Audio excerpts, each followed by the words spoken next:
Inilah kisah Pangeran Amir, pewaris tahta kerajaan Banjar yang tersingkir dari kerajaannya sendiri hingga tutup usia dalam pengasingan.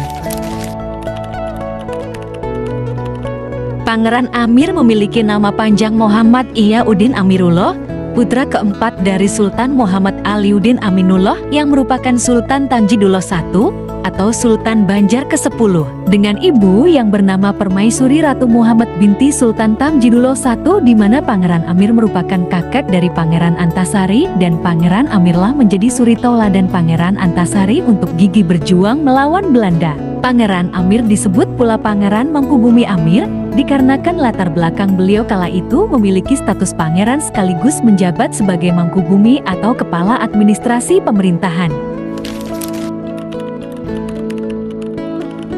Dimulai ketika ayah Pangeran Amir wafat, sebenarnya tahta kerajaan jatuh kepada Pangeran Amir.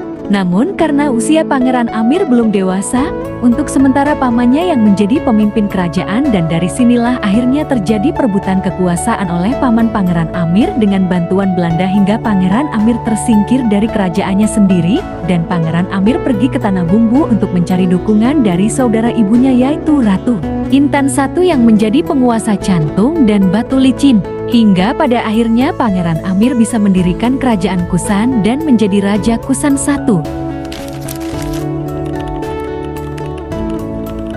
Awal peristiwa Pangeran Amir ditangkap oleh Belanda ketika Pangeran Amir melakukan serangan terhadap benteng Belanda yang terletak di Martapura yang menjadi ibu kota kerajaan Banjar kala itu.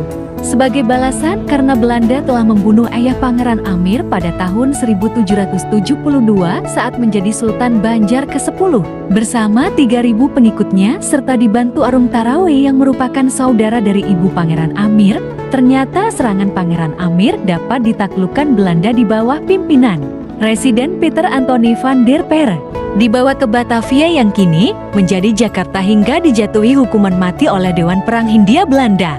Namun akhirnya Pangeran Amir malah diasingkan ke Sri Lanka dan ditahan di kota Colombo hingga pada tahun 1796 beliau meninggal dunia dalam pengasingan tanpa bisa kembali ke negara Indonesia. Itulah sejarah singkat Pangeran Amir yang perjuangan beliau begitu luar biasa hingga akhir hayatnya. Dan kira-kira pelajaran apa yang dapat kita ambil hikmah dari kisah Pangeran Amir? Tuliskan dalam kolom komentar dengan sopan dan baik ya. Semoga bermanfaat.